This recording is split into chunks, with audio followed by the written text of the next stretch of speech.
Hello, my name is Julie, and since my shelves are empty, we know that's time for another book haul. So it's almost the holiday season, and between end of the year sales and gifts, I'm probably going to be getting a lot of books, and I have already gotten a lot of books in the last several months. So what better time than now to do a book haul? I have a good amount of books here, and I think what I'm proudest of is that I did not pay that much this year for these books. In my reader spreadsheet, I actually keep track of the amount of money that I spend on my books and how much value was added to my shelves. And so that number is right here. So you can see that there's a pretty significant difference between the two, which I'm pretty proud of. Also, before I show you all of the books, I just want to do a quick reminder. If you did not see my last video or aren't caught up with me on Instagram, I am hosting a readathon for all of December. That is Freeze-a-thon, 3 snow forts of all different types of genres that are battling it out in a giant snowball fight, and we want you to join us. So we got a ton of people in the Instagram and Discord, very excited to start reading with you. And maybe some of these books will make it onto my TBR, and I am planning on vlogging. Most of my progress for the readathon during December kind of depends on just how my December goes, but I'm very excited to be reading with you all. So let's get into the books. I have a couple different categories. We have books that I bought myself, and part of that is books from book boxes, and we have books that were sent to me. So I'm going to be starting with all of the books that I got from publishers this year. So these first 3 books I specifically asked for from these publishers, and I am so very grateful to them for giving me some of my most anticipated books of late. And the first of these is Rouge by Mona Awad. If you don't know me very well, Bunny by Mona Awad is tied for my favorite book of all time. It meant so much to me and introduced me to horror and what horror can be. And this is her most recent release, which did come out in September. This is about our main character, Belle, who is a mixed race kid, and she has inherited a lot of her white mother's beauty standards and obsession with her own looks and the need to be the best presented she can be. And when her mother unexpectedly dies, she goes to her house and starts taking care of things, but a spa that her mom seemed to be involved with has reached out to her and wants Belle to join them. So this is a horror that has to do with the beauty industry. So I have read all of Mona Awad's books to date, and this I'm putting at my number 3 out of the 4. I think that this had a lot of good things to say about the beauty industry, especially what that means when you do not look like what a society considers the ideal beauty standard, and how that can kind of take you away from yourself, as a lot of Mona Awad's books talk about. I personally thought that the horror element of this kind of stagnated as the book went on. I thought that the same notes were kind of being hit over and over again, but overall I really liked the themes and what she was going for here, and I really adored specifically the very end of it. So thank you to Mary Sue Ricci Books for sending me this. Then I have 2 2024 releases from Del Rey. These are 2 of my most anticipated books of 2024, so I'm very lucky to have been sent them. Thank you so much to them for sending them to me.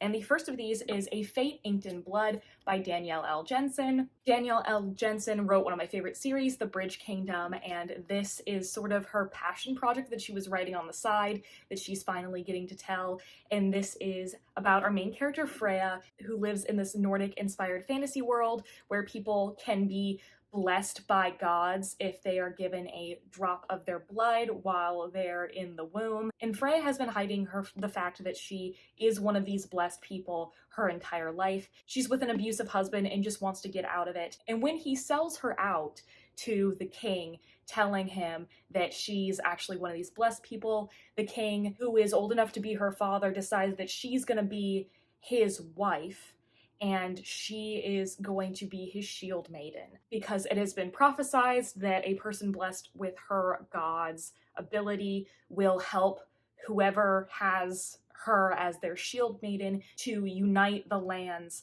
under their rule. This is a fantasy romance not between Freya and the king, it's with the king's son. Thank God. I did read this earlier in November, and I did enjoy it. I liked our world. I did like our main character Freya, even when I didn't necessarily agree with her actions, but I felt like there was a lot more to be expanded upon, and I wanted to be more emotionally invested in it. So I think that this will be a fun one that Fans of the Bridge Kingdom and fantasy romance will be talking all about next year. And the other one from Del Rey I have not gotten around to reading yet. This will probably be in January or something that I'll be reading, but that is The Warm Hands of Ghosts by Katherine Arden.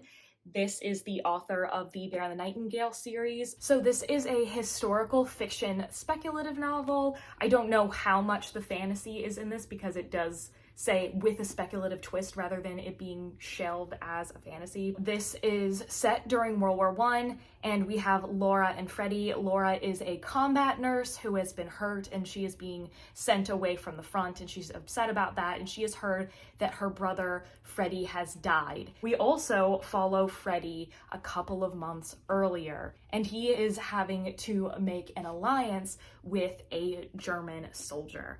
So I have a lot of faith in Katherine Arden's ability to tell a accurate historical story and also have a great atmosphere and themes, so excited to get to this one.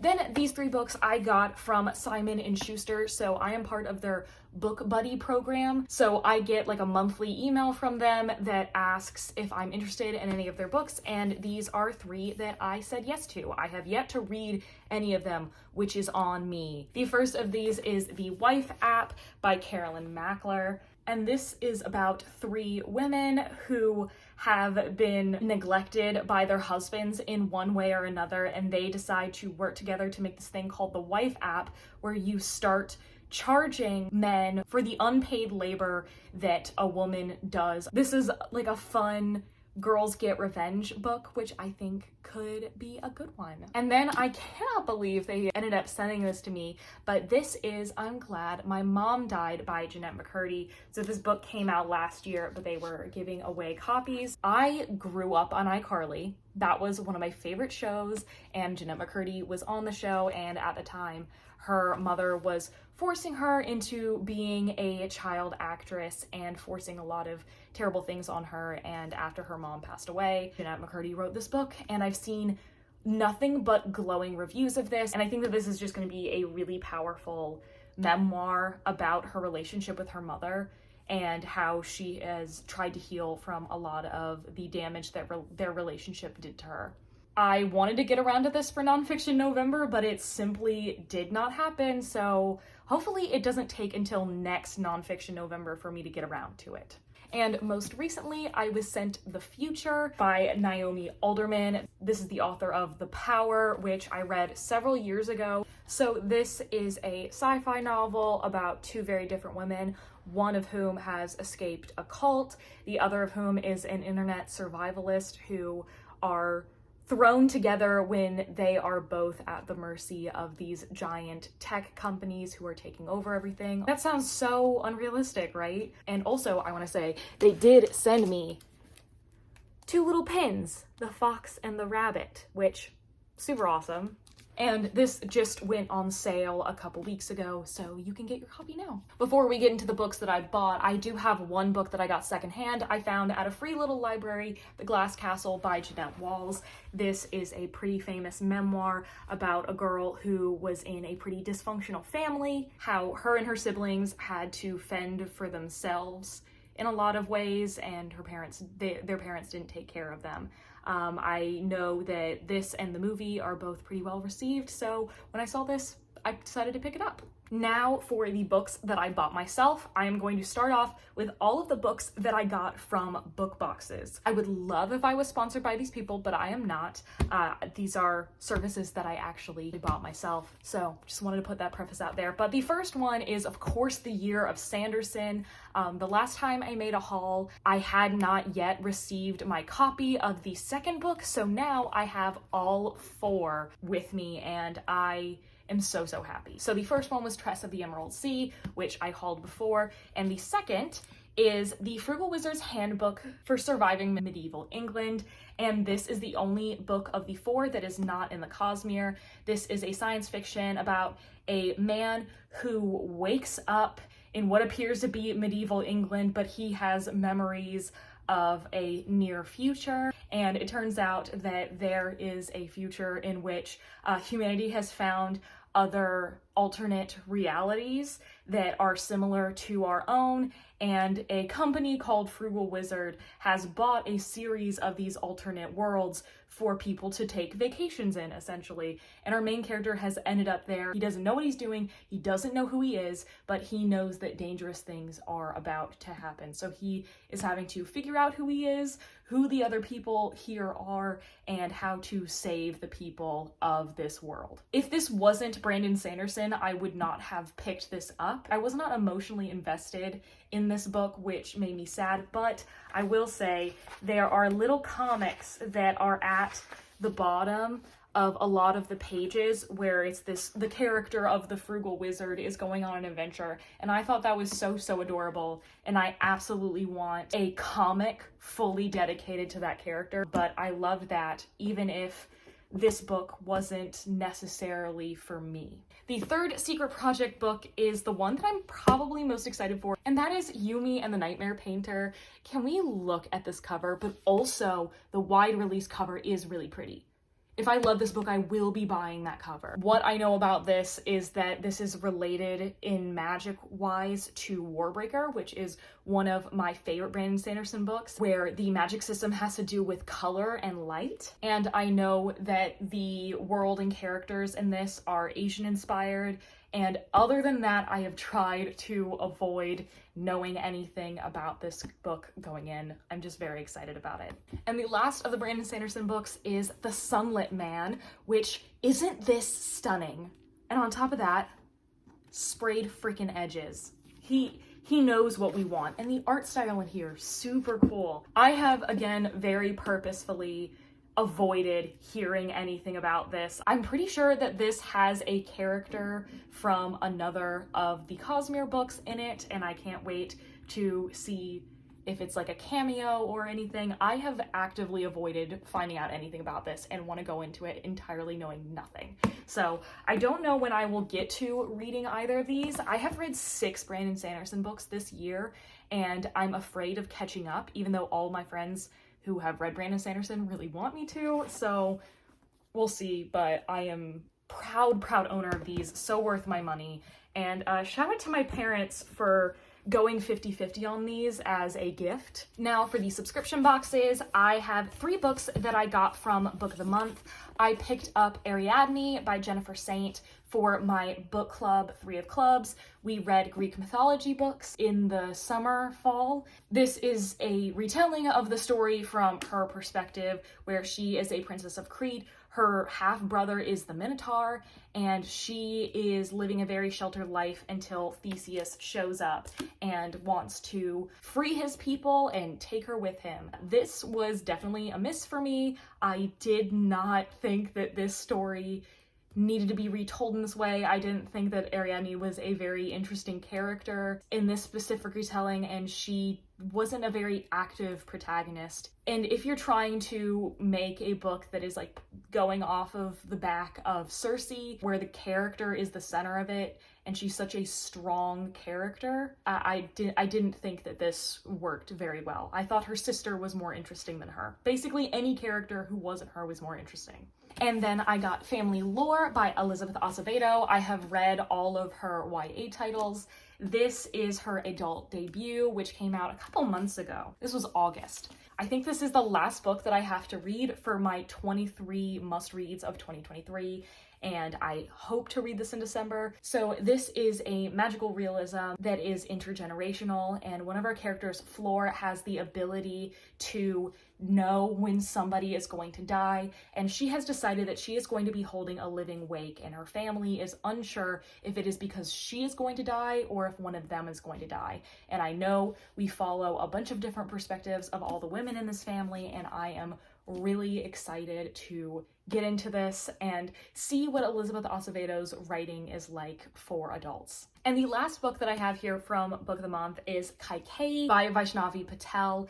This is a retelling of a character, Kaikeyi, from the Ramayana. Kaikeyi is a villainous queen in that story, but this is imagining her as the protagonist, as a lot of retellings do. She is the only daughter of this king and is raised in a very patriarchal place. And when she is gifted with magic, she decides to take control of her own life and have agency and use that to help other people. I have high expectations for this, and I'm kind of planning on making this a Three of Clubs pick for sometime next year. So hopefully you'll join us if I do. Then I have started a subscription with Aardvark Book Club, which is a Canadian book box, but they do ship to the US. And I have 2 books that I have gotten. The first of these is Practice Makes Perfect by Sarah Adams. So this is a rom-com about a florist and a bodyguard. He's not her bodyguard. She doesn't need a bodyguard. A famous person from this town is coming back for her wedding, and so her bodyguard is there, and they are gonna fall in love. For some reason, I have found out about Sarah Adams' books all separately, not knowing they were the same author, and all of them are like 5-star predictions for me for a romance, so I have high hopes for this one. And the other is also incidentally a rom-com. This is not a romance book box, they just have romance books. And that is Business or Pleasure by Rachel Lynn Solomon, who wrote The X-Talk, which is one of my favorite rom-coms of all time. And this is about a ghostwriter who has a one-night stand with like a B-list celebrity, and then like a year later, she is hired to write his memoir, and obviously things get complicated from there. I have full faith in her. I find her characters to have really relatable and realistic issues and things that they're going through. So I think her books are really cathartic. Very excited to get to this one. And lastly, we have just the regular books that I bought for myself. So I have here A Day of Fallen Night by Samantha Shannon. This is a prequel to The Priory of the Orange Tree, which I read several years ago and absolutely adored. This is a chunky one, which even though I've had this since the summer is why I haven't read it yet. And I also want to prepare and read up more on The Priory of the Orange Tree so I remember everything. And this is a fantasy book that is very wide-spreading, where there are dragons, there's a bunch of different countries and forces that we're looking at. I have full faith that this book will be a 5-star. I just have to work up the courage to actually pick it up. Then I got We Spread by Ian Reid. I actually have already read this. I have read all of Ian Reid's books now, and this was a big release last year for the horror category. This is about our main character, Penny, who is an older woman. Her partner passed away years ago, and she has a fall in her apartment, and her landlord's like, I'm sorry, you can't be taking care of yourself. I'm going to be sending you to the care facility that you and your husband agreed that you would go to. And she's like, I don't remember ever agreeing to that, but because she's older and people think she's not capable of taking care of herself, she is sent off anyway. And this place is very strange. It's a huge place, but there's only 4 people that are being taken care of. They have some weird rituals. She can't really keep track of time, and she just feels different. I thought this was a very subtle horror. It's more literary than his other titles have been. I liked the themes and just the sense of subtle foreboding. I think the ending was done really well. But personally, I was looking for a little bit more answers about the situation that she is in by the end of it. This is number 2 of 3 for Ian Reid in my personal ranking. Then I got Legends and Lattes by Travis Baldree, and my book club is going to be reading Bookshops and Bone Dust, which is the prequel to this, in December, so I thought that I should at least get my hands on a copy of this, even though I know I'm not going to read it before the prequel. You don't need to read this book to read the prequel, but if I love that, I know that I'll want this. And this is about our main character, Viv, who is an orc, and she's been a soldier all her life, and she is tired of it, and she is decided that she is going to move to a small town and open a coffee shop and this is a cozy fantasy about small stakes, even though it's in a fantasy world with, you know, tieflings and orcs and all that. So I've been really into D&D lately and over the last couple years, so I think I'm gonna have a ton of fun when I get to this after the prequel. And the last book I have to show to you today is Midnight is the Darkest Hour by Ashley Winstead. Ashley Winstead wrote my favorite book of 2022. In My Dreams I Hold a Knife, and I absolutely adored it. I have read 3 of her now 5 published books, her 2 previous thrillers, and 1 of her romances. And while I wasn't a big fan of the romance, I adore her mystery thrillers. But this is a southern gothic thriller about a main character who's a librarian. When a body shows up in a bog in the town that she's from, people start talking about this local legend, and she starts to investigate whether it does actually have ties to the legend or not. And I know there's going to be a little bit of a sprinkling of romance in this, so I'm very excited. But yeah, those are all the books that I have hauled since I last saw you in May with a book haul. So let me know if you've read any of these books. If you want to read any of these books with me, I can let you know when I think I'm gonna read them. Maybe we can buddy read. Maybe I'll be reading them for Freezathon. But anyways, thank you so much for watching. If you've made it this far, also let me know what you think of this lighting situation. Since it's winter, I haven't been able to film when it's actually daylight outside. Done this in the dark right now, so I've got a weird setup going on. So genuinely let me know what you think about this lighting situation. If you would like to follow me, my book club, my readathon, anywhere, my link is in the description with everything that I do. Again, thank you so much for watching, and I will see you in the next one.